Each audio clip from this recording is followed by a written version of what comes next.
exposure to mold and mold toxins, mycotoxins, affects many people, and is often an undiagnosed trigger for many other symptoms and conditions. Many people are unwittingly living or working in water-damaged buildings, and this exposure may cause many negative health effects on their many negative health effects, including skin rashes, respiratory distress, cognitive and neurological issues, fatigue, headache, joint pain, etc. When looking at a patient from a functional medicine perspective, which most of us are doing, we usually focus on underlying triggers and causes, root causes of their conditions, and mold may be an underlying cause that's often overlooked. Research is increasing on mycotoxins, and we found that they can bind to DNA and RNA, alter protein synthesis, increase oxidative stress, deplete antioxidants, alter cell membrane function, act as potent mitochondrial toxins, and affect apoptosis, which is our ability to kill cancer cells, etc. Mold and mycotoxins can negatively affect our hormones, including sex hormones, thyroid, and adrenals. In many cases, fibromyalgia and chronic fatigue may be caused by mold exposure. Other conditions that may have a mycotoxin component include various cancers, diabetes, atherosclerosis, hypertension, lipid problems, autism, rheumatoid arthritis, inflammatory bowel disorders, Sjogren's, MS, Alzheimer's, kidney stones, and then of course there's chronic inflammatory response syndrome. Tonight we're very happy that Dr. Jessica Tran will be joining us, and she's a board-certified naturopathic doctor, and she practices out in Irvine with her husband Darren Ingalls, and she got her naturopathic degree from Vassar University. She also completed a 3-year environmental medicine fellowship, and she recently completed a MBA in healthcare from UC Irvine. She's extremely knowledgeable about mold and mycotoxins, so thank you. Let's give her a nice welcome.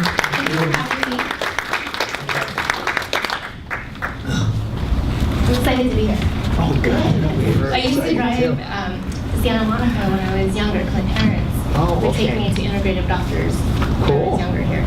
Did you get to do some shopping this afternoon? No, because OC to LA traffic is insane, and I was very frazzled. Who knew? Well, I mean, I knew traffic was. I left really early, but What time did you leave? left before at 2-ish, and was stuck in traffic. Got here at 4, and then took me an hour to drive around town. You guys know how many right turns I took before to get to this library? So I can't make a left. Yeah. Sorry about Yeah, that. that's okay. We apologize for No, saying you don't have to apologize. It's the female Asian driver in me. So tell us about mold. Well, so mold is ubiquitous. We're all exposed to mold, and not every single mold produces a mycotoxin. But there are specific molds that do produce a mycotoxin, and those are the molds that can have extremely damaging effects on our health. Specifically, if you know patients who have mycotoxicity, oftentimes they have chronic neurological issues, and there are a whole host of conditions that are associated with mold and mycotoxins. One of the things that the patients that come to see me is usually one of the things that get overlooked in their assessment from other providers. And it's oftentimes like right there glaring in your face. They either had a water damaged home or some type of, or they live in an older home, or there are key characteristics that will guide you in doing that evaluation.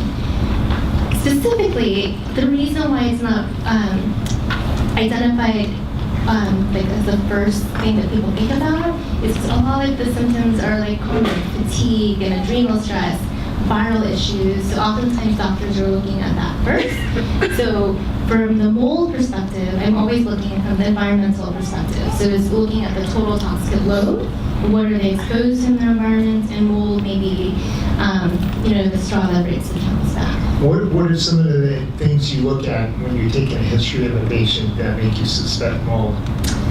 Things I'm looking, chronic illnesses, but if it's a brand new patient who is well and wants to stay well, I evaluate to see like where they live, is it an older home? But patients who are coming in with chronic illnesses, they have multiple like viral chronic infections, chronic candida infections, or chronic gut infections too. So there are a whole host of different things. So maybe a patient comes in with candida, you treat them, you put them through the protocol, it recurs, and then you start. And typically that's what you'll see. Like chronic candida patients will have a mold like allergy to, because mold and candida have a relationship with each other because it's part of the fungi family. So And sensitivity to mold is different than having a reaction to a mycotoxin, right? correct. So you can have mold allergy and mold toxicity. So for the most part, most people are more allergic to mold. Like that's, and I think it's probably my bias because I'm treating patients from the allergy perspectives and seeing a lot of patients with like asthma, allergy, eczema. But I think more patients are allergic to mold than they are sensitive to. Not everybody has the damaging effects from the mycotoxin. So it depends on your genetics and your susceptibility to the degree in which you express or have the symptoms be expressed. What are the genes and how are those, what test or panel do you discover those in? So there are a couple of different tests, like from the genetic perspective. The genetic, yeah. Like Dr. Shoemaker has a panel of the HLA genes that he looks at. Is that what you use? Well, I do if a patient asks me about it. Typically those tests are super expensive. It really depends on kind of the patient's pocketbook too. And so in terms of the treatment, what's super expensive? I mean, I think it's like over $1,000 because they're also doing a whole host of other things too. So I want my patients to eat better. So, putting those testing dollars towards like buying organic food to me is more important. Good water, water filter, buying an air filter, those, like a really good high-end air filter is gonna cost you a good amount of money too. And so a lot of times I have to prioritize things.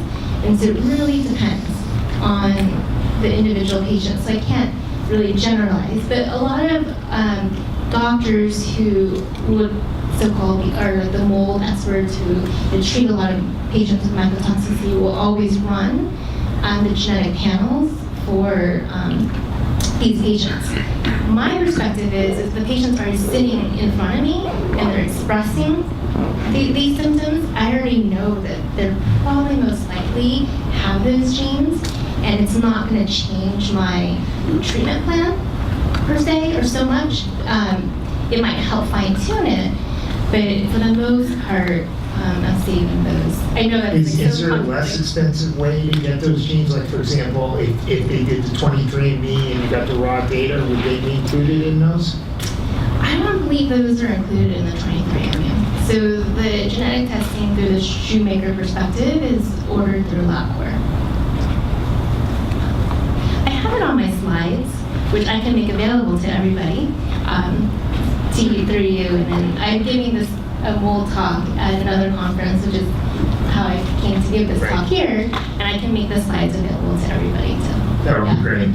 Where's your other talk and when is The it? talk is in October in Costa Mesa. It's the Talk About Curing Autism conference. It's TACA. It's their national conference. And so it's a pretty big, large conference to attend. So we have What's the date on that? It's October 19, 20, and 21st. Dr. Ty Vincent will be there. If anyone wants to see him, he's there. Dr. Ingalls will be there. I think Dr. Ronnie will be there speaking too. Yeah. It's a pediatric focused conference. Dr. Nancy O'Hara will be there talking about pandas too. Great. Yeah. I can go over some of the things on my slide. Sounds Okay, good. sure. Let me just find my clicker. So I put together a presentation because I didn't know how this was going to be, but so the title of my talk is like Good Mold, Bad Molds, and the mycotoxins are the ones that most people are concerned So about. this talk is unsuitable for the faint of heart, I saw. Yes. Oh, yeah, sorry. I put that there because I'm going to show you some really cute videos. But let me go back. I'm sorry about that. Okay. In terms of mold, we know that mold has been discussed, and it's documented, from the beginning of time, and how mold can affect our health. And even in biblical times, they discuss, if you have mold in the home, typically what you would do, you'd have to just move out or burn the building down. So we know that a lot of people historically, when you see mold, that's what we tell people too. If you're in a mold-infested dwelling, the first treatment, the first rule of environmental medicine is avoidance. So we tell our patients the best thing you can do is to move out and get away from that place.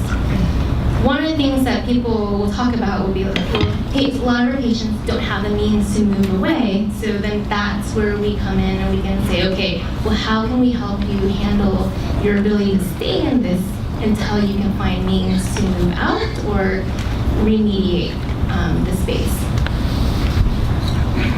There's a lot of symptoms that can look like mold allergy and mold mycotoxins, and they kind of overlap. So my talk is specifically geared towards the pediatric population, but you can have kids who have learning disabilities, or you have kids who have an allergic presentation, but it could definitely be the mold that's triggering, but also driving other chronic issues too. So these are a list of different symptoms and behavior issues that could be a culprit to mold. Since we're keeping it casual, keep it casual.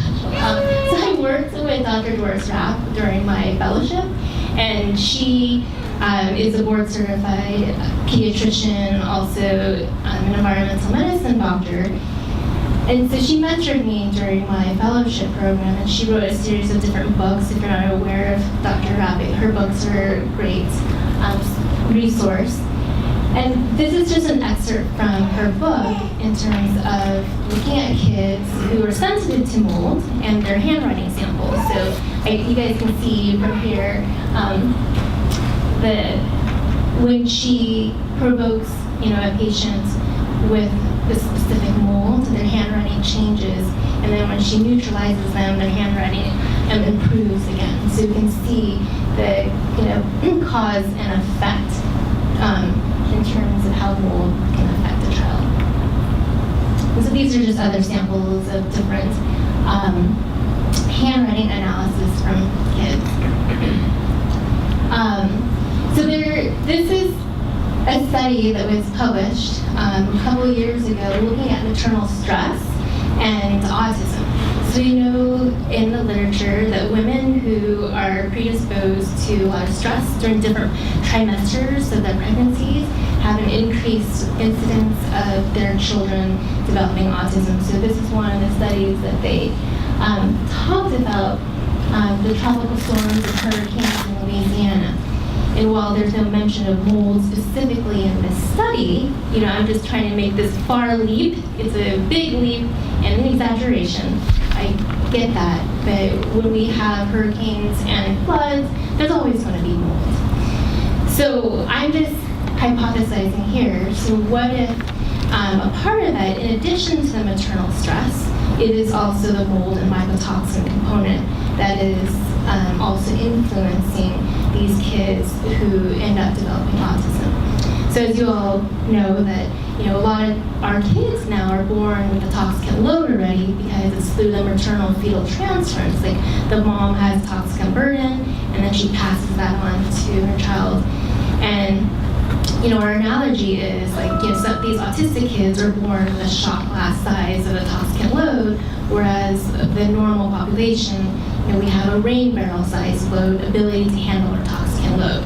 And so we accumulate our toxic load over time, and once our rain barrel or our shot glass overfills, that's when we see chronic illnesses and diseases. So that's like a fundamental principle of chemical sensitivity or environmental medicine. That's why I put that study there. And there are other studies that have shown the association with mold and autism. And specifically, the mycotoxin that is shown in the literature is Ochratoxin A that has an effect on the DNA and the genes that are associated with autism. So these are fairly newly published studies. And I have all the references here so you can go and read it and look at it. I won't bore us with that. But we know that we think that this is having this epigenetic effect.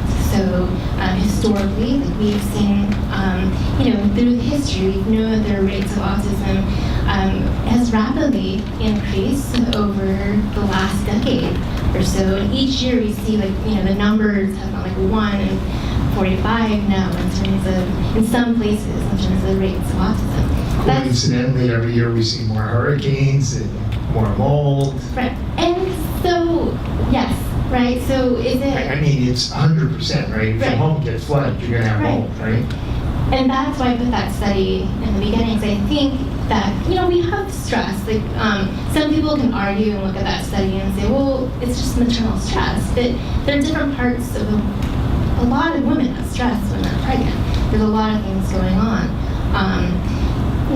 But the mold and mycotoxin component could be this key factor that hasn't really been talked about. And a lot of times, there's different mechanisms that we can go through and in the literature talk about how it's having this DNA effect. But one of the things that I want to point out, to take away from this forum, that I think is really fascinating is this study where they talk about there's no association between mycotoxin exposure and autism. Because this will be a study that is repeated and gone through the media, and doctors will regurgitate this study and say there's no evidence and there's just nothing. There's no association, no correlation, and that I think is interesting that the title says that. But when you actually look at the types of molds that they tested, they didn't even test for the Ochratoxin A or any of the other mycotoxins that we know that have the chronic neurological damaging effects. So I think this study is a little bit biased because we can say, yeah, sure, these mycotoxins may not be influencing the genetic expression, but we do have another study that does look at the specific a whole range of different mycotoxins, and then also identify that probably the Ochratoxin A is contributing to autism because it's affecting the genes that are associated with mycotoxins. And then looking at microRNA expression too, that's all. It's all in the study. That's the one thing that I wanted to share, because I think unless you actually read the study and not just the abstract, you wouldn't get that information. That's great. And what's the interaction between mycotoxins and vaccines and other factors that all end up playing a role in autism? I think it's a total toxic load. It's similar to, I believe, and I shared this with you earlier, when I was doing my fellowship program, I was seeing adults in Arizona, it's a snowbird community, who had chronic neurological issues. And they had grandkids who had ADD, and they had some kids, their grandkids were on the spectrum. So I found that to be fascinating. And I also found it to be fascinating in terms of the expression, whether it's the maternal, the mom, or the father, in terms of the maternal or paternal exposure, like people who lived on a military base, or because when you live on a military base, you travel to many different locations and you're vaccinated when you go through different, posts throughout your life. So I found it really interesting how the autism symptoms and the degree of severity is expressed differently from the degree of the toxin burden. And have you seen the movie The Ghost in Your Jeans? No, I haven't. Have anyone in the audience seen that movie, The Ghost in Your Jeans? It's a really good movie. It's something I showed when I was teaching at Southwest. You can find it on YouTube. It's free. There's 4 parts on YouTube. It's a little choppy, but it's a really good overview about how this epigenetic effect influences health and chronic illnesses. So people who live through like a potato famine, right?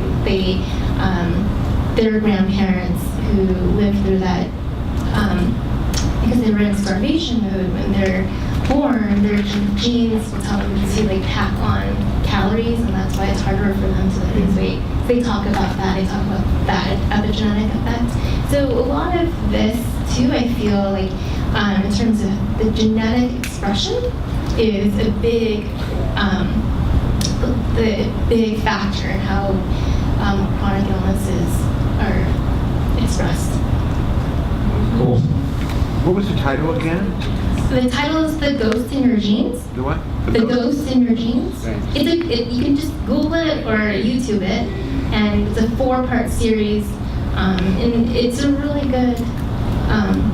It's a really good video. It's amazing the fact that these epigenetic changes get passed down to generations.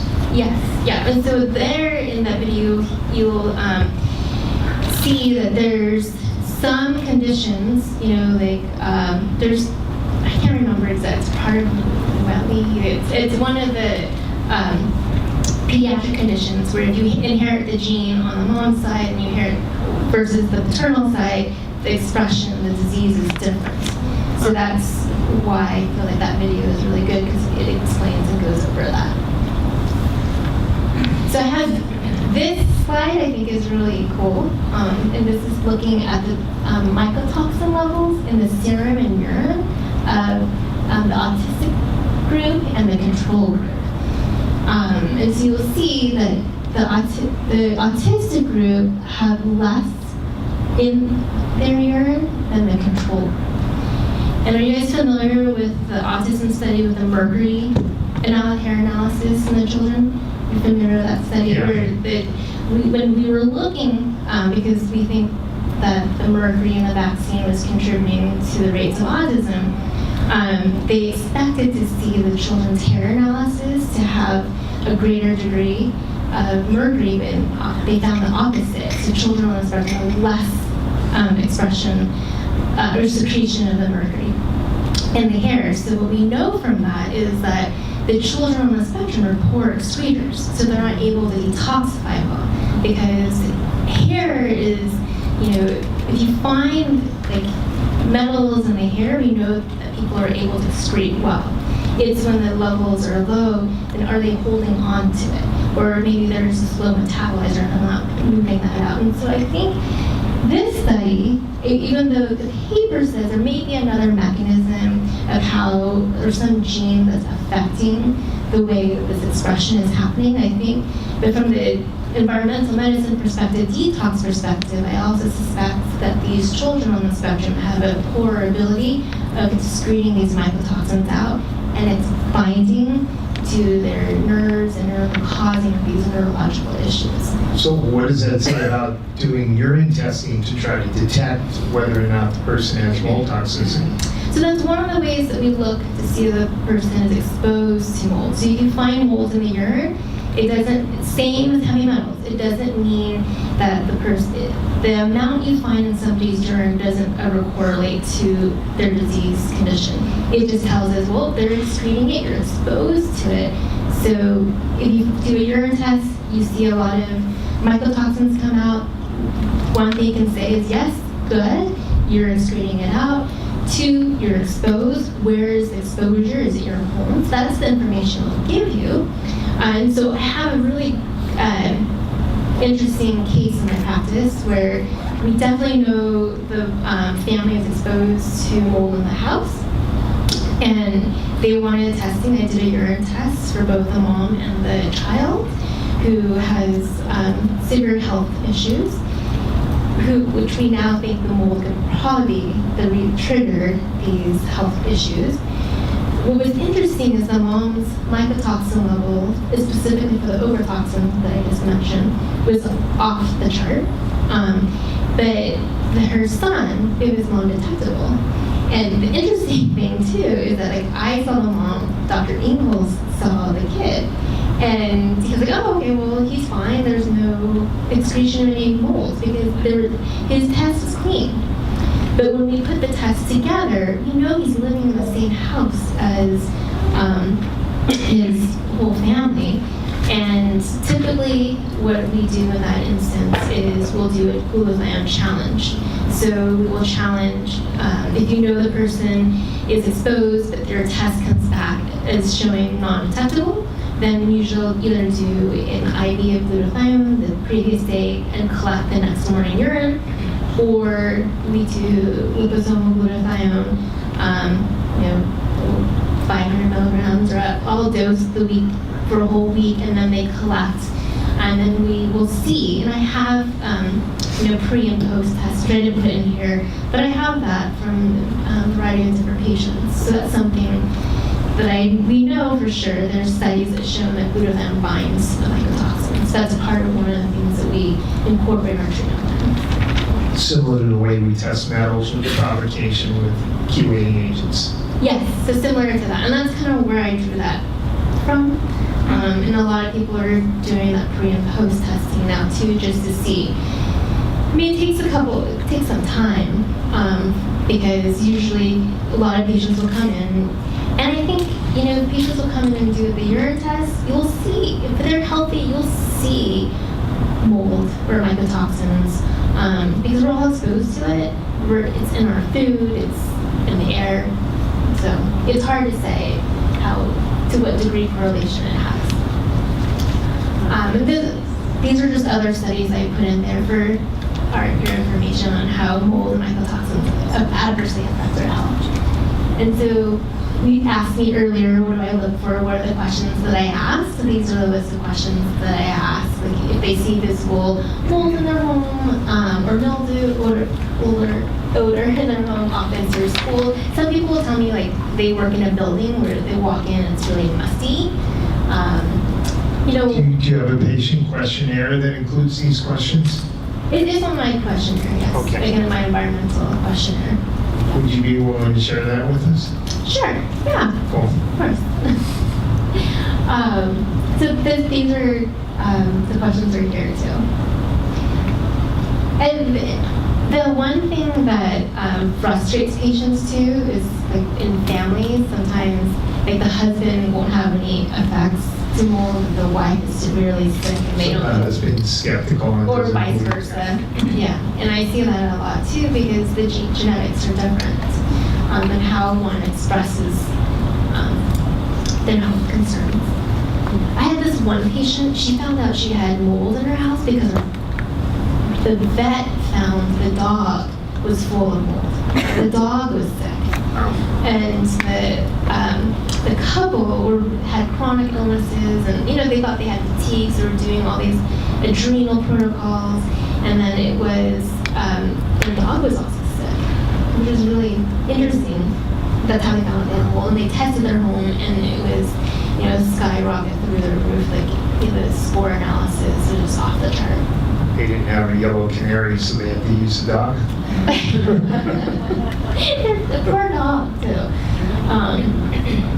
This is just an illustration to show the relationship of like yeast and mold. And that, you'll see that though. Like I think patients who have like chronic candida issues. Go back to that last one. Oh, last one? The one before, yeah. Oh, it was a pretty graphic I found online. I put this here just to remind us that if you have a patient with chronic candida issues, you can also have mold as an issue. So you will hear some patients can't eat mushrooms or can't eat cheese. So we talked about, there's some patients who, if you have a mold allergy, you shouldn't be eating mushrooms or something. It's interesting right now. Mushrooms are really in, and there's all these companies grinding up mushrooms and putting them in your coffee and your tea, and everybody's pushing mushrooms to strengthen your immune system, and then we have all these problems with mushrooms. But not everybody has problems with mushrooms, and I love certain mushrooms that have like adrenal properties that are very supportive. What's your favorite mushroom? Reishi or cordyceps? I like cordyceps. I don't know. What's your favorite mushroom? I don't really have one. So I just wanted to hear, so we just have to remember that not all molds are bad. What are the good molds? I'll go over that later. So what are the other foods that somebody who's dealing with mold should avoid besides mushrooms? I'll show you a picture of those foods too. Okay. In a minute. So this is the casing on like cheese. There's bad mold that you find in your house. You can see. Sometimes you don't see it's behind the wall or in the bathroom. There's different parts of the house that can concentrate like water. When you think about those infrared mode washing machines, Yes. those are really bad, right? My mentor has a whole spiel on that. I don't think it's always bad. I think if you have good air circulation and you But they have these rubber seals. Right. And, And that's one of the things that I have patients who come to me have found, like they'll like wipe it off and they'll find this grease, like moldy slime on it. Yeah. And it's like in their clothes, and it's sometimes it is something that it does sensitize them and it drives them over the edge. I've seen that before too. What is the difference between a top load and a front load Well, washing? when you have a front load, the water is on the same level, so you're always going to get moisture in the seal, and it tends to accumulate in that rubber seal. Do you have a front load washing? No, top. Top, yeah. So the seals Gravity. above the water, so, when it's this way, the Yeah. water is constantly in the seal. Oh, yeah. So the benefits of mold, right? They play a role in nature. They decompose living matters and break it down. So we have, penicillin that's derived from mold, other statins, red yeast rice. So we have certain medications, food, mushrooms, like you mentioned, the health benefits of mushrooms, put that in there, and the making of cheese, and in winemaking, they use yeast to make wine. Other different foods can also have mold, and certain cultures will eat mold. And so I went on a trip to Cabo, and this is, they call it like a corn mushroom. And so I saw it and I thought it was the coolest thing ever. And I asked the woman who didn't speak very much English, and my Spanish is terrible, what it was, and she's like, it's a corn mushroom. I'm like, oh, cool.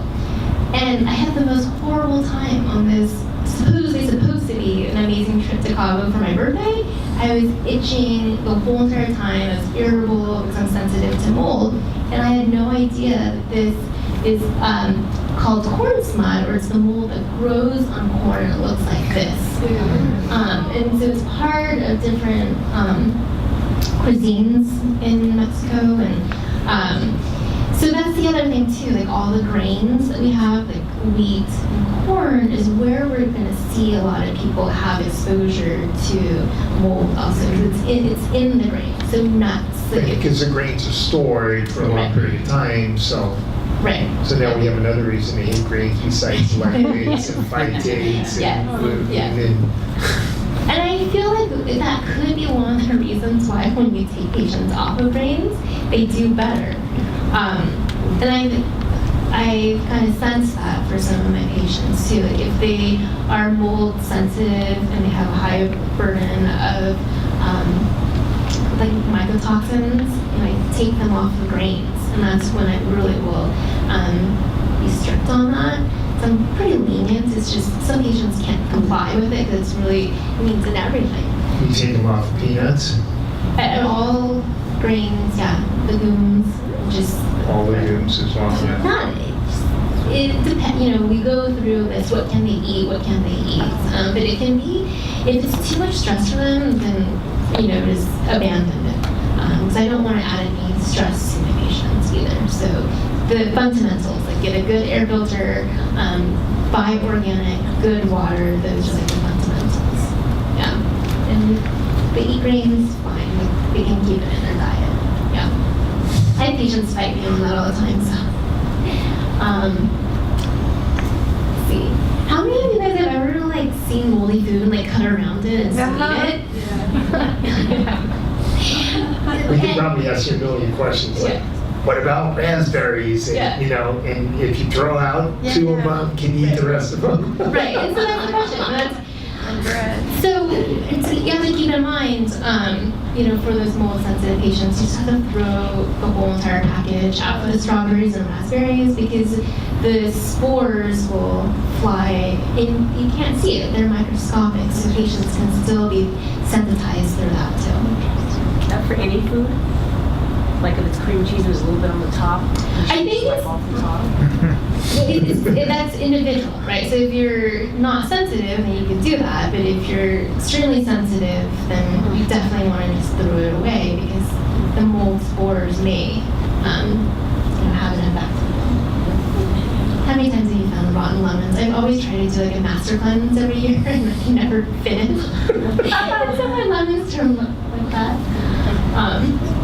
It's surprising to me. We don't typically, you may or may not see this in your patient's home, but because I worked at the environmental center in Scottsdale, we saw patients around the world, and they would bring us pictures that look literally like this, where there's mold behind the walls. And then you can have mold in beds too, like hand-me-down beds.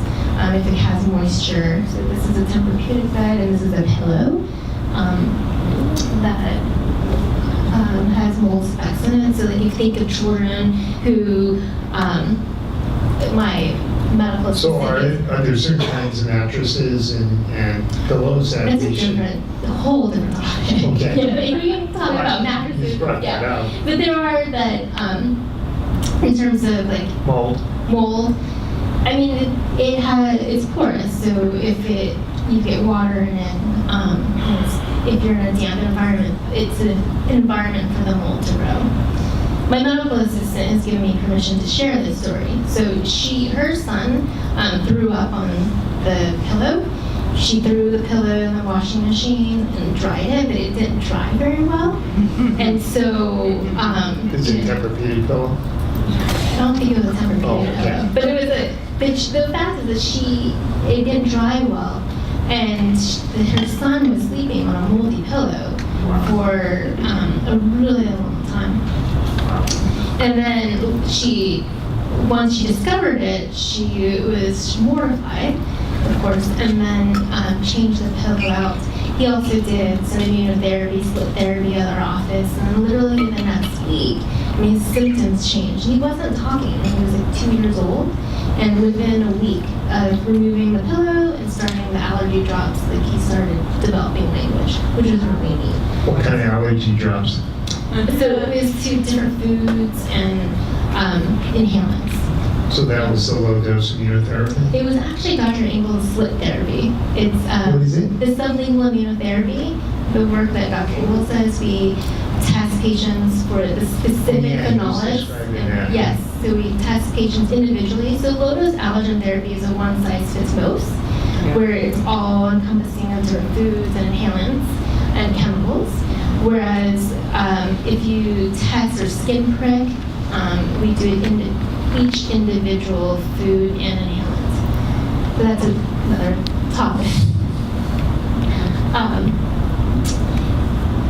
Sometimes, parents may be unknowingly giving their children a sippy cup and they're not washing it well, and this is another exposure that I found in kids. And also, applesauce. I have this video that I found on YouTube, so I want to share it, because it grosses me out.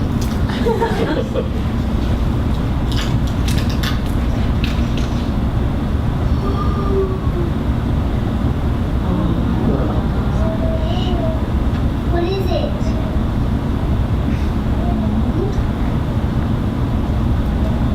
So there are people who, like moms around, posted this online because they're finding mold in their kids' like couches.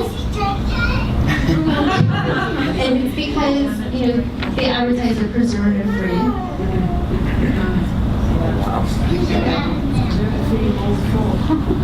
Yeah.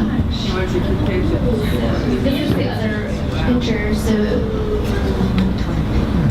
sort of like both of them at the same time.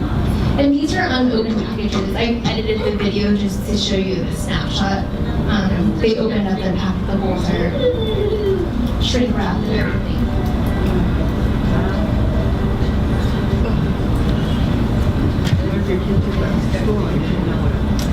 So how the woman on this video found out or opened up the package, her kid was saying that the package tasted like poop and that she opened it up. And so, you know, you're not eating your kids like applesauce, and parents can be unknowingly feeding their children mold. So is the conclusion never to use any of these packaged products, right? I'm just mentioning it. It's never an absolute. We're just mentioning it as a possible source of exposure. Not to scare anybody or anything. Just My kids are older now, but my conclusion would be I wouldn't want to use these things anyway, but you know. Do you remember Capri Sun? I grew up on it. So Capri Sun talks about like it's you know it being preserve free, and so because of their issue with mold in their drink, we now have the Capri Sun with the clear packaging on the bottom, which I think is really cool now. But you know, this is something they have a class action lawsuit on this too. It's a huge issue. But couldn't the mold be further up in the package and not at the bottom where you can see it? They spin it around. Like maybe it's at the top of the package. Yeah. It doesn't matter though. No, she's saying you may not see it. Oh, you may not see it. Sure. The point of that is just, the point of me showing you this is that it was a big issue. Yeah. That they redesigned their package, so their packaging now has a clear window on the bottom. So it's just to show you that they did take action because it was a problem. Yeah, another reason to avoid processed foods. And packaged foods too.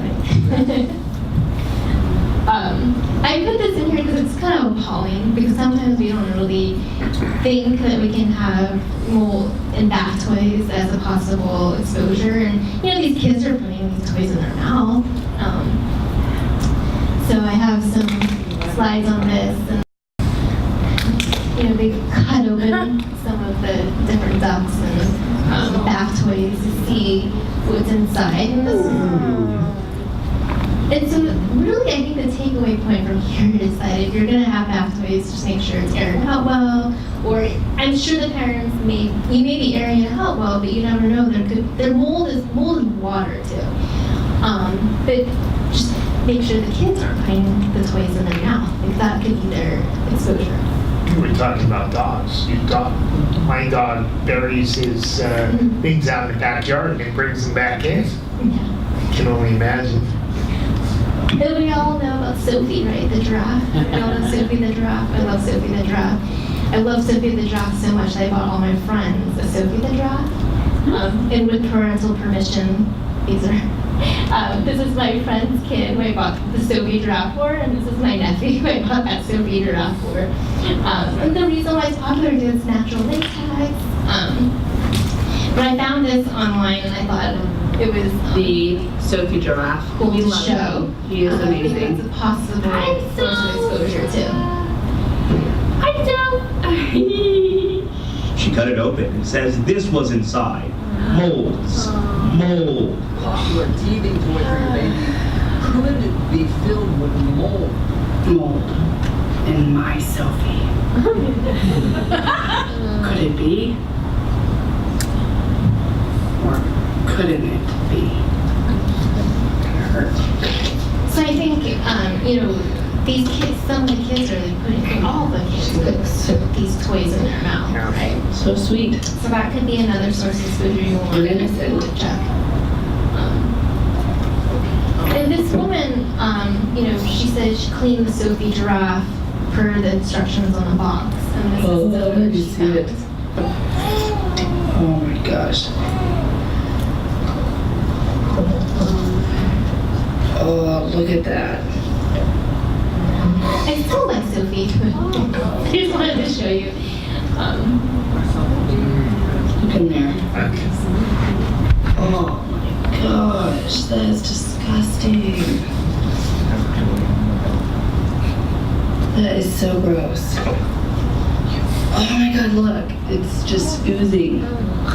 This is disgusting. This is so gross. Oh man, what the freak. Oh god. But I'm showing this too because it was surprising to me that this was even out there. My son has been Because chewing. parents are posting these videos That online is so gross. just after reverse sanitizing Look at this. the manufacturer. That's disgusting. That is so gross. Does it seep through the vinyl, or is there some? There's a little hole in there. There's a little hole. So how can it be avoided? Is it from dishwashing and getting it wet and then drying? How do you avoid it? I don't know if you can. I think just mentioning it as a possible source of exposure. I just like don't dump Sophie in. You know the kids are slobbering all over the giraffe. This is just an illustration of where we can get mold and mycotoxins in different foods. And I have this for you guys. I can give this to you later. We'll spend a lot of time on it, but it lists the specific mold and the target organs in which it affects and the diseases in which it can cause. And then people always want to know like the specific mycotoxin and the target area of effect. We have a question over there. Yes. I'm just curious that if you, those foods that you had, if you go back to there for Sure. a second. So the foods that are up there, if you cook them, does the mold go away? Or if you if you put them in the oven, if you have nuts and you roast them, does the mold die? I think there's certain mycotoxins that we know are heat resistant. And the temperature has to be, I believe, like more than 160 degrees or so for it to be actually degraded. So when you're cooking, I don't believe it completely eliminates your exposure. Does it matter if something's organic, like organic peanut butter versus non-organic? No, so having something organic that's different. So having something organic just means that they didn't use pesticides in the growing of it. I have a colleague who she went to this organic farm and had organic corn and couldn't believe that she was so itchy from the organic corn she was eating. And then we were eating dinner with Dr. Ingalls and he was like, oh, it's the corn smut. And both of us are like, what is corn smut?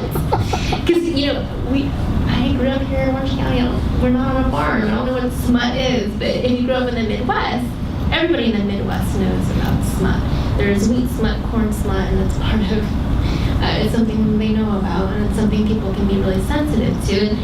And we do test and desensitize for the different smuts in our office. Should we assume that another one of our favorite functional medicine foods, fermented foods, automatically has mold on it?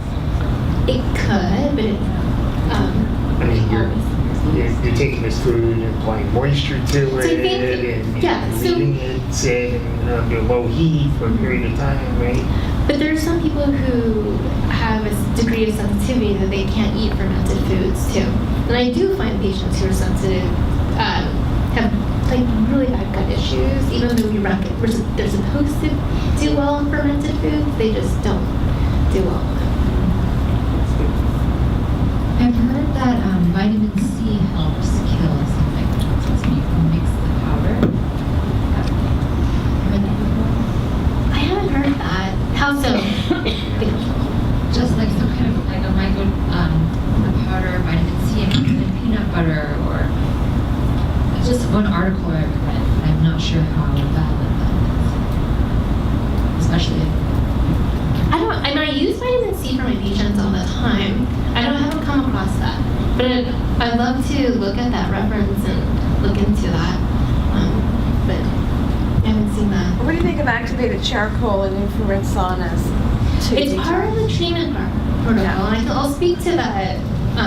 Cut me off if I'm in terms of time. Just let me know. But the activated charcoal, I think, is the least expensive treatment I could provide to a patient, because when you get activated charcoal, really it's inexpensive. Yeah, well, if you're gonna get to the treatment, we'll hold that question for a few minutes. Yeah, sure.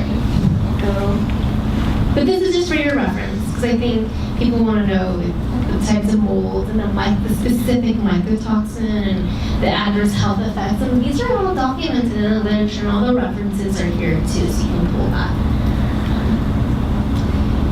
And I talked about overtoxins earlier, so typically what types of foods would you find for molds producing overtoxins are listed here, and the different types of foods like smoked and salted dried fish, dried beans, like grapes, grape products, nuts, apples, pears, the cereal, crops, cheese. Everything that we primarily eat on a regular basis. This is just another summary saying the same thing, but different information, so that's there for your reference too. We talked about symptoms earlier, like I mentioned mold and mycotoxin. Symptoms can overlap, and specifically like mold allergies or like classic allergy symptoms, like itchy nose, like itchy eyes or like runny nose and the throat, itchy throat too. And you can also, like for mycotoxicity, the symptoms are more flu-like, more viral-like infection presentation. So you'll see patients who say they are chronically sick, where they look like they have the flu like every so often. Those are the patients that we're looking to see if there's an underlying mold issue too. Because mold and then with mycotoxin is an immune distractor too, so it affects the immune system and our ability to fight off these infections too. Wrinkles below the eyes and nose wrinkles from like rubbing your nose, those are the key classic symptoms of allergies. And all these allergy symptoms can also be mycotoxin symptoms too. You talked about you asked me about the serious symptoms earlier. This is based on Dr. Shoemaker's work. So I put it here just for reference. And he has a whole host of training on treating mycotoxicity, and he talks about inflammatory response and this here. So do you use that concept? Do you think about? My perspective in treating for mold and mycotoxicity is from an environmental perspective. So I treat from the total toxic load perspective, and I'll get to that in the end. That's my bias in my training. So I listed like the diagnostic testing in general. It's not an exhaustive list, but it put all these here so that I can comment on them. When patients have a greater degree of toxic load, their nutrient status is going to be low, because you need nutrients to be toxified. So like magnesium is a nutrient that we usually see people very depleted in when they have a high metal burden, and also like a mold issue too. Is there a particular nutrient panel that you like to use? A panel that you like to use to look at nutrient status, or do you do a series of nutrient? I do. I use, depending on what their insurance is, I use a whole host of different nutrient panels. So at the very least, I'll use Quest or LabCorp. I'll use Spectracell or Genova. They're like NutriEval. If you use Quest or LabCorp, what particular nutrient tests do you usually look at? So you look at their RBC magnesium. They have Weitz serum, vitamin zinc, copper. I'll look at those nutrients. They have some nutrients, it's not the best, but it gives you some insight. But a lot of times you're thinking in terms of insurance. So there's a percentage of us, like myself, who's a chiropractor, and I figure chances are insurance is not going to cover anything. So I'm usually looking for the, what the cash price is going to be on a lot of the tests. A lot of times it just really also depends. I make the presentation to the patient their options, because different insurances will help patients get their lab testing covered. But the one I probably use the most. Insurance helps patients? Sometimes. Concepts. I'm just looking out for them because they want to use it. They have it, right? But Burn it. what it's come down to is I just tell patients, insurance is not going to cover it. This is what you're going to have to pay the cash price. I think out of all the testing, I think the nutrient profile is probably one of the most important because it allows us to target better. They're depleted in vitamin E, and we all know how to do like nutrient assessment, right? So if we see like on a physical exam they have like their nail ridges or spots on their nails, it clues us in to look more for like zinc, or selenium issues or their skin. So I'll look, each of the different nutrient panels have a pro and con. So I'll also pick a nutrient panel based on that. So SpectraCell, I think is probably one of the least best cost-effective panel that I'll use for patients, and they get it from their blood. And then the NutriVal patients really like. It's very colorful, and we also get a lot of information from the NutriVal. And I'm also not only looking at the nutrients, but I like that they have the red blood cell element testing for the toxicity too. So it really depends on what I'm looking for in terms of which test I'm proposing to him to. Or I'll use an organic acid test. It really depends.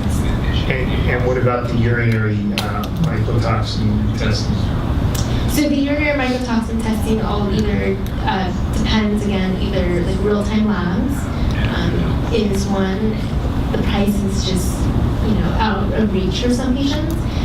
And then I've been using the Great Plains lab recently. What do you think about that test? It definitely shows patient is exposed. It gives us information. It's a tool for us to talk to patients. Like I mentioned, the earlier case with the mom and son, I actually used the Great Plains test on them. And so it's relatively less expensive, half the price of the real-time lab. It's like, what, $350 or something? So like $400. The real-time labs is, if your patients are looking for to use the test results in a lawsuit or a court of law, then I would hands down will always say do a real-time lab because that has been upheld in a court of law. So they're looking, and I always tell patients, don't sue, just save your money for treatment and move on. You don't know how many times patients will want to do litigation, it drags on for many years, and oftentimes it's a burden, it's a stress. That's because those wonderful insurance companies can't wait to help out their patients. Yes. So I feel like it's not worth it. But there are patients who come in and they really want. There's a lot you read online too, and people will say that online, like which test is better and whatnot. My goal is to get the patient better, and what tools will I use to help guide the patients to their treatment plan. So if I have to, then I'll say, okay, let's use this like Great Plains to show them that they have a high degree of like mycotoxins. Do you consistently use like the glutathione to increase the likelihood? Yeah, I do. It depends. Sometimes, and I tell them that, like, sometimes I know that they're just going to have a great level of excretion. Sometimes I know, just based on other symptoms that they have, they're not going to be a good excreter, so I tell them to do the glutathione.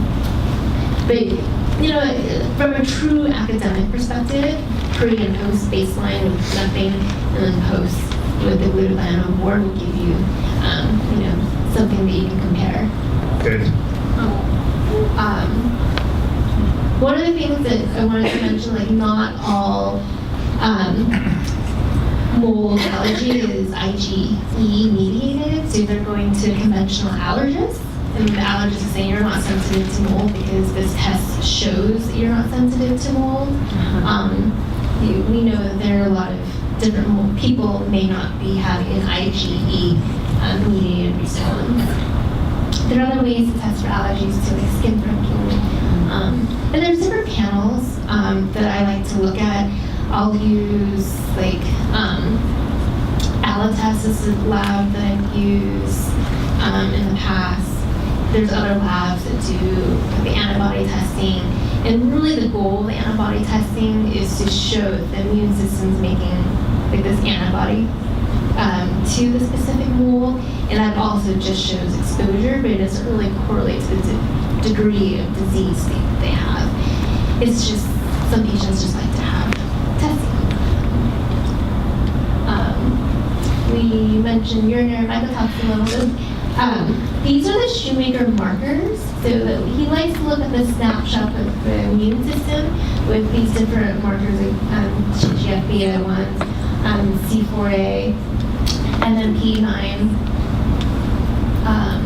MSH, VIP, and VEGF. So these are the markers that he likes to order. And they just kind of tell you, kind of like for Lyme testing, you look at the CD57, tells you the degree of immune effect you have to Lyme. These are the markers. The combination of them tells us the degree of effect you have to mycotoxins. Do you order these? Not on a regular basis. Then again, it's because they are expensive. In insurance, it's not considered necessary. I'll order it if a patient brings me a book and they're adamant about ordering these tests. But it doesn't really change what I'm going to do for the patient. Oftentimes, what I do for patients is more lifestyle counseling. And again, I'd rather have them spend that money on their treatment. And these are other testing that we can do too. I've ordered these tests before, I just don't do it like on a regular basis. And same for this testing I mentioned very early on, the HLA testing from the shoemaker perspective. These are the different patterns and combinations in which somebody, if you have the HLA genes, like susceptibility, you're more susceptible to mold and Lyme. But the patient's already, like my perspective, the patient's already sitting in front of me, they already have the symptoms. This testing will confirm, yes, you are susceptible. But again, unless the patient has met their deductible for the whole entire year, these will be really expensive. And it's a sticker shock. And I try to stay out of it. Deductibles are pretty high. So I stay out of it. What's that? These days, deductibles are pretty high. So it's, I'll order it, and we'll talk about it. But I don't order on a regular basis for patients. We order more in December. Yeah. I push for more than nutrient testing, right? And I think the one thing I'll order, hands down, the most for these patients is like a comprehensive stool analysis. I'm looking at their gut because we know the mycotoxins affect gut permeability. So I'm looking at the diversity of the gut flora. I'm looking at whether they have a degree of candida. So all the basic fundamental functional medicine things that we do, that's really kind of the treatment approach that I take for patients with Lyme. These are just some illustrations that I have, and I'll get to treatment. And this is talking about the T helper cells and the effect on how our body responds to different molds. And people who are immune compromised, if they have a primary T lymphocyte issue, can have like fungal issues or growth in the lungs too. This is from a conventional perspective. I always have to show the other side, right? So antihistamines. I do use like antifungal medications like nystatin and fluconazole if I need to, right? But we always like to use the natural agents first. And so I mentioned that glutathione is my primary favorite supplement to give to patients who are exposed to mold. And it's really from the work that Dr. Tim Guilford did. He spent his own research dollars to... By the way, everybody, she's going to share her slides with us, and so I'll make sure everybody gets them. Who was that name that you just mentioned? Dr. Tim Guilford. He's actually the one, he's an ENT surgeon who is also an environmental medicine doctor who's doing a ton of glutathione in his practice, IV glutathione. And because the glutathione rapidly metabolizes as fast, he wanted to find a way to have patients have like a sustained dose away from the office. So he devised or came up with the liposomal glutathione product ReadySorb. So he was the one who taught me all about mold and mycotoxins. And when he first told me the Ochratoxin real-time labs, I'm like, I don't know what you're talking about. Like, what do you mean about teas? Like, mold, you can have mold in teas, like the tea leaves that are, dried. And that's a source of exposure. In coffee, right? And coffee. And to his credit, Dave Asprey, right? Like, he has the bulletproof coffee that he asserts in a test that he's made sure that there's no mycotoxins and mold in his coffee. And it's a real thing. I think people are inadvertently being exposed to mold and mycotoxins on a regular basis, and it's contributing to their total toxin load. So one of the things, someone mentioned earlier about the binders, these are the different binders that So, we use. by the way, glutathione, do you use his glutathione? What product do you use? I use his glutathione because not only do I adore him, that's my bias, and I worked with him at ACAM when we lectured, and he put his, he's a clinician, he's a researcher, he put his own research dollars into devising different studies, so I support him on that front. But I think any of the other products available out there are sufficient too. You will get into the argument, people saying that liposome size and the taste and the extraction of soy versus sunflower lecithin. So those are other details that we can get into in terms of If you use his product, what's another one that you think is pretty effective? I also like, for my patients, some of my patients who are soy sensitive and they see like the liposomes are derived from soy, Chris Shade has a product, his Quicksilver line is derived from sunflower. Different companies, Care Encapsulation has their version, the Wellness Pharmacy has their version. The capsules, I think, Zymogen has their acetylglutathione. Different companies, I think Claire has one that I like. But when you take the capsule, you have to take a lot more, I think, and I've seen that clinically. And what about using NAC, which is a precursor to glutathione? So I love NAC too, and I think it's evidence, that it is a precursor to glutathione, and usually the dosage I'm using for NAC is about 900 to 1800 milligrams for patients. Sometimes they can't tolerate that, and you have to do a lot lower, so maybe only 600 milligrams. I think when we're mobilizing, the patients can get really sick initially because, when we do work with patients for fat loss, right?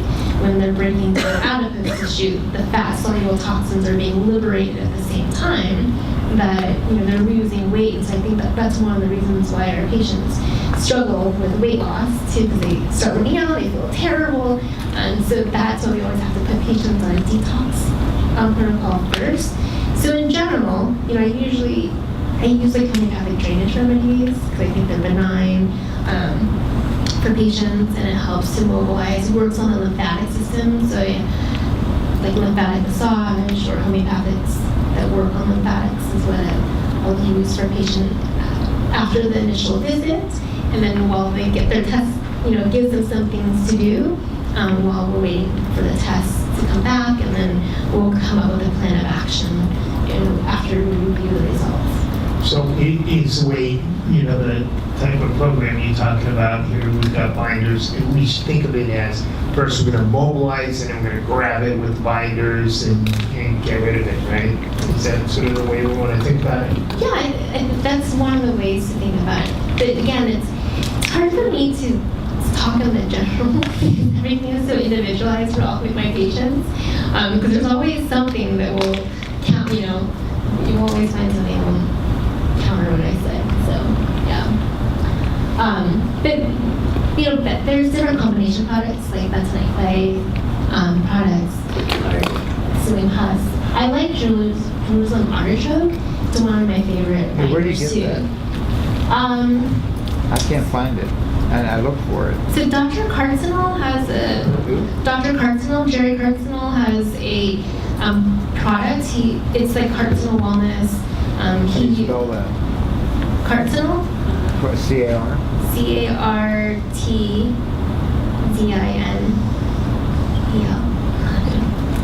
I don't know if I can spell it. I would never want a spelling bee, but I'm more visual. But I can give that information to you and you can pass it along to the group. So, which binders do you tend to use? Do you use a combination? I of use a them? combination. Okay. And it's really based on the patient's tolerance too. Master Supplements has a true fiber. Are you familiar with that binder? I think they also use Jerusalem artichoke. I probably use that one more in my practice, the true fiber products, because when you put it into the water, you stir it up and then you wait a few minutes and it's crystal clear. You can't even tell, and there's no taste to it. So I know that's where you get inulin from Yeah. Jerusalem artichoke, right? Which Yeah. is a prebiotic fiber. So I use that in addition to the other products too. So so I rotate through it too. I think sometimes if I start off with activated charcoal, it might be binding up too much, and some patients will get constipated. And I think it's just the pattern in terms of the patients that I see, in terms of what I start off with.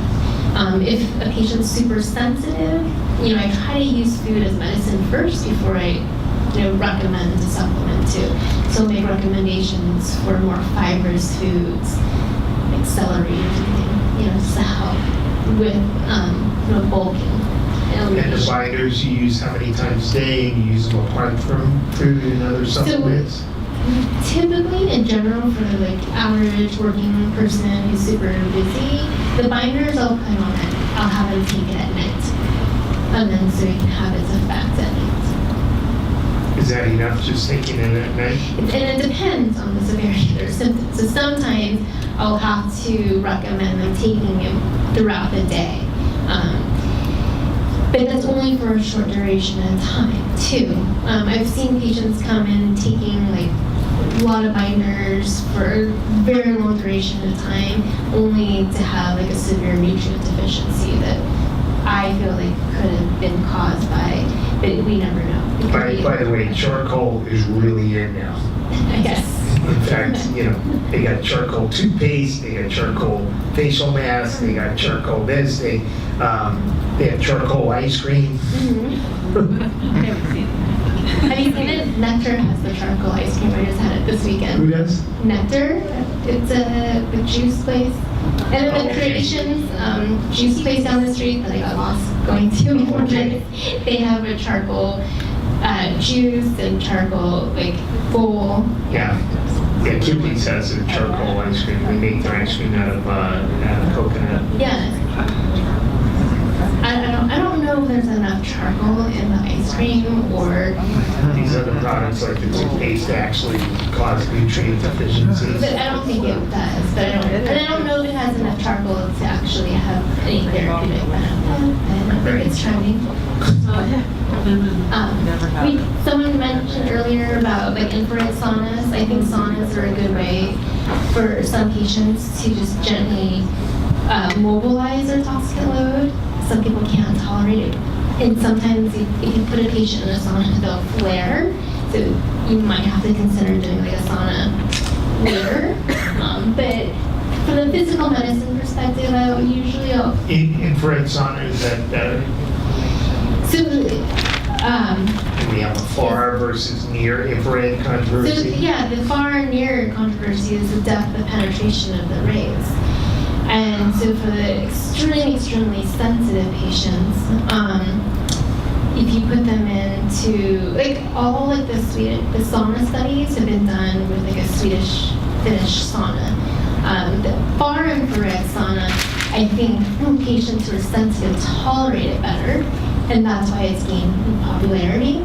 But when you're detoxifying a patient, you want to use the Swedish saunas because the penetration of the rays go deeper into the adipose tissue.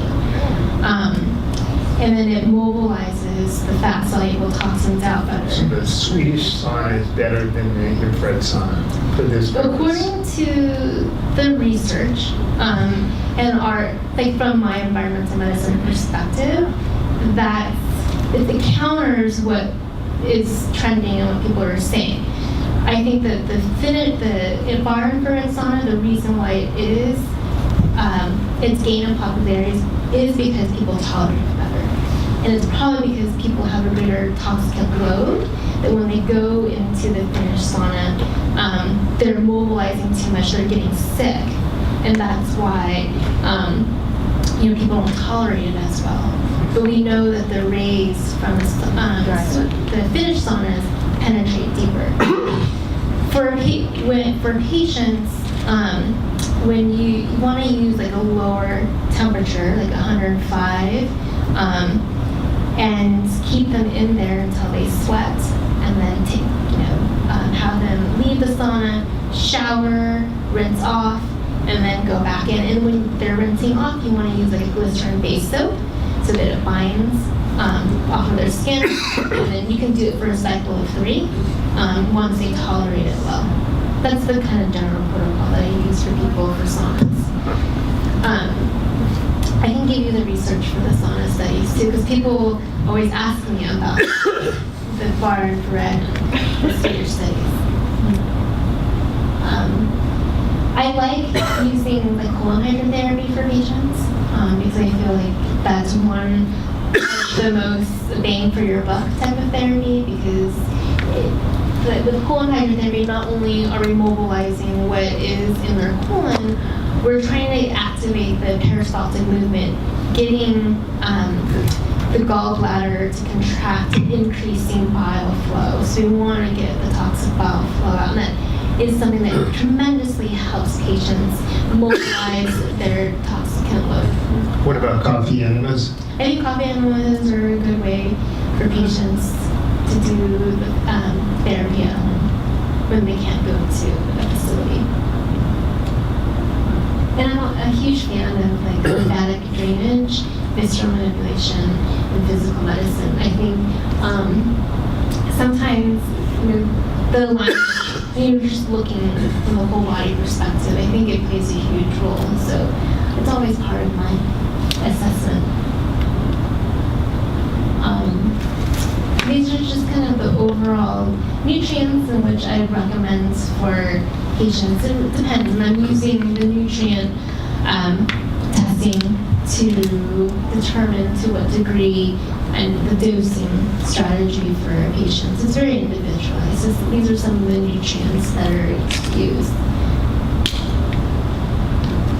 And we've all seen this picture. I just put it up here because I like it. Just for us to keep in mind that when we are mobilizing or detoxifying a patient, sometimes we have to look at all the nutrients that are involved. And when patients are biotransforming certain toxicants, the intermediary effect of it can be more toxic than the end result. So we have to keep, we have to look at the phase 2 reactions too. So that's why I have this up here. What about some of the liver detox protocols out there? Nutrient liver detox protocols. Such as? Like the Ultra Clear from Metagenics. Yeah, that's one of the ways in which you can get a lot of these nutrients in Exactly, the medical food. And I think patients tolerate that really well too. It's one of the products that, one of the things my Metagenic rep gives to me in my office is my Metagenic rep gives me sample packets. And so I have different samples. I'm saying that here, I don't know if your rep does that, but here, it's one of the things in which patients can taste the different flavors, because not everyone can tolerate powders, I think. But for people who can, it's one of the best ways for them to get all their nutrients in a day. And and Metagenesis is great because they have all the literature laid out for you, and then the rep is really good at providing that to me in Orange County. I'm sure your rep here is really good too. And I think it's a good way to start a patient on a general overall detox. One of the other things that's not talked about a lot is the microbial volatile organic compounds. So when you walk into a musty place, the odor you're smelling, they're the gases that are produced by the mold and mycotoxins. So, and the gases are like aldehyde based or benzene or toluene based, right? So I always consider putting on nutrients that help mobilize solvents. So Thorne used to have a solvent remover product, which was phenomenal, but due to poor sales, they discontinued it. But what was in that was like glycine, L-glutamine, taurine, alpha-lipoic acid, and NAD. And I think, Metagenics also has products of this combination that you could use for detox too. You can put on board both as either a powder or as a supplement. Some patients like the capsules better. But this is something that usually people don't consider as the solvent component of it. I talked earlier about allergy and how do we treat for mold allergy in our office. So we either do immunotherapy or sublingual immunotherapy. The PN is an AEM technique of provocation neutralization. So this writing samples that I had earlier, that was a PN technique. And then people are more familiar now with LDA. So you could use LDA, the inhalant base, to treat for the mold allergy. And so this is a study that was published this summer by Bill Ray on the different mold mixtures that are used for allergies, and you can find that there. But moving along, this is the LDA I wanted to show you in case there are people in the audience who wasn't familiar with how LDA is administered. So it's an intradermal injection under the skin. And for this individual, this is my orthopedic friend from my MBA class who he allowed me to show these pictures too. And this is his inhalant here. So this is in the office. This is at the time of injection. So you put the injection in, and right away you can see the wheel. And then 10 minutes after, this is the inhalant one, you can see the redness in the wheel right here. And then this is the next day. And for me, when I did this for myself, my arm was like severely injured. It was like I had a grapefruit or like a base, like a ball in my arm. And so it can be very scary for some patients, but to date, I don't think anyone had a worse sensitivity than I did. And then I have just a video here to show you what it looks like, in case you're not familiar with it. So it's just an intradermal injection. Now, can also be used sublingually. Yes. So a lot of, so the sublingual administration came out about from a provider who was seeing a lot of children on the spectrum, and he couldn't get them to sit. And so he started administering it sublingual. And then this was fairly recent, like within the last 10 years. And then we were seeing people were getting better. But Schrader, who devised the LDA, still said. By the way, for everybody who's not familiar with this, is everybody showing hands familiar with low-dose immunotherapy or low-dose allergy therapy?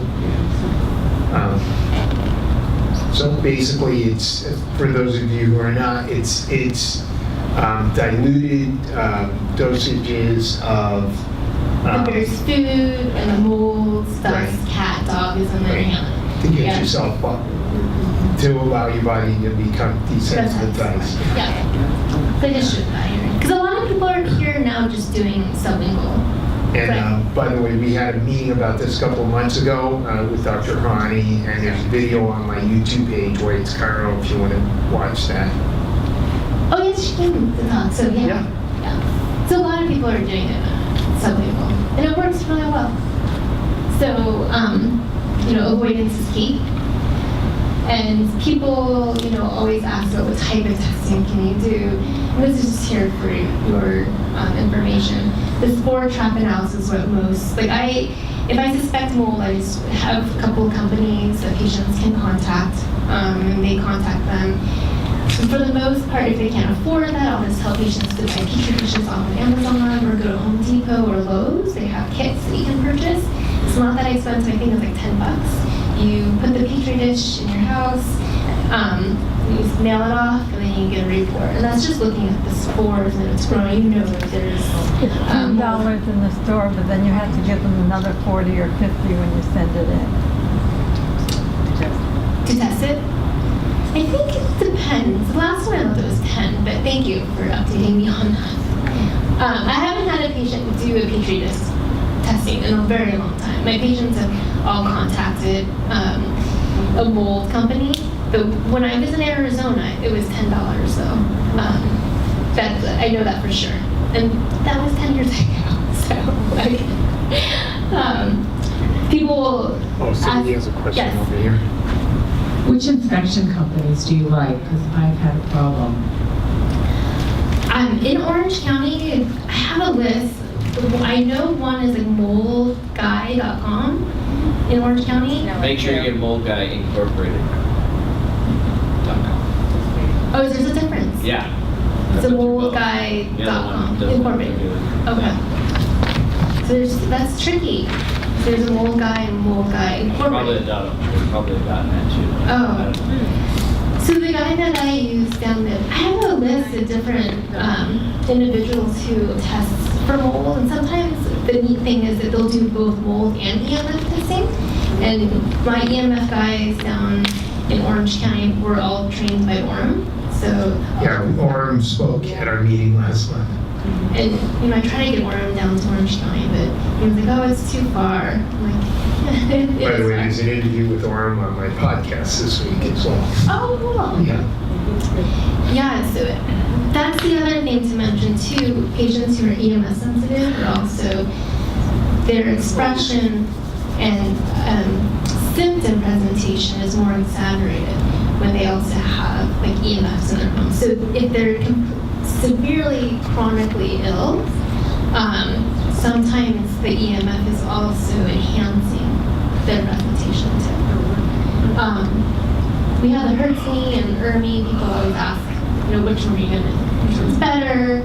The Hertz-me is just a modified Ermi, where it's the top 5 molds that produce the mycotoxin, the most damaging to your health. So that's just a small panel. And then I just put this here just for our reference. And sometimes the air quality here in LA and Orange County isn't that great. We had the recent fires. A lot of my patients will come in or call the office when the air quality is bad. And they do spray here. They spray for random things, I think, in the air. Like for West Nile or whatnot. I don't think just over everything? I think so, over everything. We have some sprayings down in Orange County. Patients will call us and tell us that their symptoms are exacerbated. And then we'll find out that there was some chemical spraying or something in their neighborhood, which for the sensitive patients, it does contribute to their total toxicity. What do you think about the whole chemtrail controversy? I think it's, Is that a real thing? I don't know if it's a real thing, but I think it is a thing. Okay. Do you have any thoughts on it? I just have heard a lot about it. Seems a little conspiracy theory sort of. It's little, it sounds conspiracy theory-ish, but I think there's some truth to it. I think the patients who are We're talking about this concept that there's that they're spraying that these planes are releasing these trails of chemicals, including aluminum, and that's causing toxicity. We definitely know. When I was in Arizona, I was working on a study with the center, patient with dorsal wrap too. Patients who the hospital admission rates increased when they were spraying for West Nile. So we got the data, the public data, like the hospital admission rates, and we took the data from when they were spraying, and we're trying to correlate it. We saw in our practice, right? It's one of those things where patients were coming in more when they were spraying for West Nile. And then so we took it one step forward, and we're looking to see if we can publish something. And we looked at it, the data. It seemed to correlate. We never published it, so it's not anything that's peer-reviewed or published, but it's something that we speculate that these sprayings are having this impact on Is it patients. publicly available when they're spraying? When I was in Arizona, you have to look. They don't announce it. They'll go on a certain website to look that they're spraying. In Orange County, they had sprayed, and then we looked to find out, and patients were able to find it. They sprayed. So I don't think it's something that they announce. I don't know. And I'm not, reading the newspaper every day, so I don't know where they would announce it. In terms of air filters, people always ask what type of air filters should we get. If you're specifically looking to... May I have your attention, please? The library will be closing in 30 minutes. Okay, The second floor restroom will be closing in 15 minutes. If you need a library card, please go to the customer services desk immediately. Thank you. Almost done. You want a filter that has a MERV 8 rating at least, because that will pull up the mold spores. My favorite filters are the IQ Air, Blue Air, and the Austin Air. Say those again. The IQ Air, Blue Air, and Austin Air are my favorites because that's the bias that was imposed on me when I was trained. So I'm just putting that out there. Austin and which other? The IQ Air, the Blue Air, and the Austin Air. Orem will tell you that the IQ Air produces a lot of EMF, so you're super EMF sensitive. The IQ Air is not one to select. There's other different types of air filters out there. Are there issues? I was talking to Derek. I just comment personally that my family went through. We use the IQ Air, and they're great for a period of time. But there's only one air filter, according to me, that I've learned about from my family that makes a huge difference. There's only one that kills spores in the actual filter. Because they collect in the filter, and then the spores are shot out by the air filtration system. So after about a year, even if you're changing them, they're inside. So our numbers kept going up inside of our house before and after testing. So I've heard that before from people too. There's a company called Intellipure, the air doctor. You can call him anytime. And he actually, we were talking with Ben, and I said, I've heard this before. So he sent me 3 machines for free. And I don't have affiliation with them all, but other than the pre and post testing, and it's the only one I've actually seen that kills the spores, and they have the clinical data to prove it. I think that's Kelly McCann likes that one too. I can't remember, but there's one out there. Intellipure, yeah. So it's for those of you who didn't hear, Intellipure. PureAirDoctor.com is the website. PureAirDoctor.com. I'm an affiliate if anyone wants to help me out. Oh, Dr. Cat. Oh, cool. Hi. So anyone can see Dr. Hyla Cass over here, right? Filter lady. The filter lady. Is it on your website? It's under more good stuff, under store more good stuff. Okay. It's there. Oh, great. Thank you. Any thoughts about the molecule that just kind of came out and it's all over Facebook? I don't know. I heard What are we talking about? It's great for everything but mold. I had a Wall Street Journal coupon, so I bought one. What are we The talking about? molecule. And that's an air filter? It's an air filter. It's really cute and compact. I actually have a couple in my office because I thought it was cute. I have all of them in my office. I just so I can compare and see which one's better. There's one that's the Aller Air that I used to love, but they're out of Canada. And their customer service wasn't that great, but it's a round air filter, and you can use it as like a cute little table, which is why I like that one. But it's hard to get the replacement filters for that. Yeah. Let's see. So we're concluding.